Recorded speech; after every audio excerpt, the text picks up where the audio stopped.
ಅಣ್ಣವ್ರು pass ಆಗಲ್ಲ, ನಾವು ಹೋಗಲ್ಲ. ಓ ಯಾವನು ಫಾರ್ಚುನರು ತುಂಬ ಹತ್ರದಾಗ ಅವನು ಫಸ್ಟ್ ಬಿಟ್ಬಿಡ್ತೀನಿ, ಹೋಗಲಿ. ಹೆವಿ ಹತ್ರ ಅವ್ರೆ ಫಾರ್ಚುನರ್ ಅಂದರೆ ಆ ವೆಹಿಕಲ್ ಇಟ್ಟ ಮೇಲೆ ಅವ್ರಿಗೊಂದು ಬಿಸ್ನೆಸ್ ಅನ್ನೋದು ಇರಬೇಕು. ಅದಕ್ಕೆ ಜುರ್ರು ಬುರ್ರು ಅಂದ್ಬಿಟ್ಟು ಫಾಸ್ಟಾಗಿ ಹೋದ್ರೇ ಅದಕ್ಕೊಂದು ವ್ಯಾಲ್ಯೂ. ಸೊ ಹಾಗಾಗಿ ಫಾರ್ಚುನರ್ನ ಸೈಡ್ ಬಿಟ್ಬಿಡ್ಬೇಕು.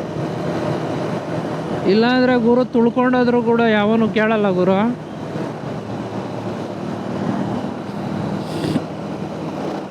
ಅವ್ರ ಹತ್ರ ಪವರ್ ಇದೆ, ನಮ್ಮ ಹತ್ರ ನಿಯತ್ತಿದೆ, ನ್ಯಾಯ ಇದೆ. ಆ ಮಣ್ಣು ಅದನ್ನು ಯಾರು ಕೇಳಲ್ಲ. ನಮ್ಮ ದೇಶ ನಾವು ಕಟ್ಟಿರೋ ದೇಶ.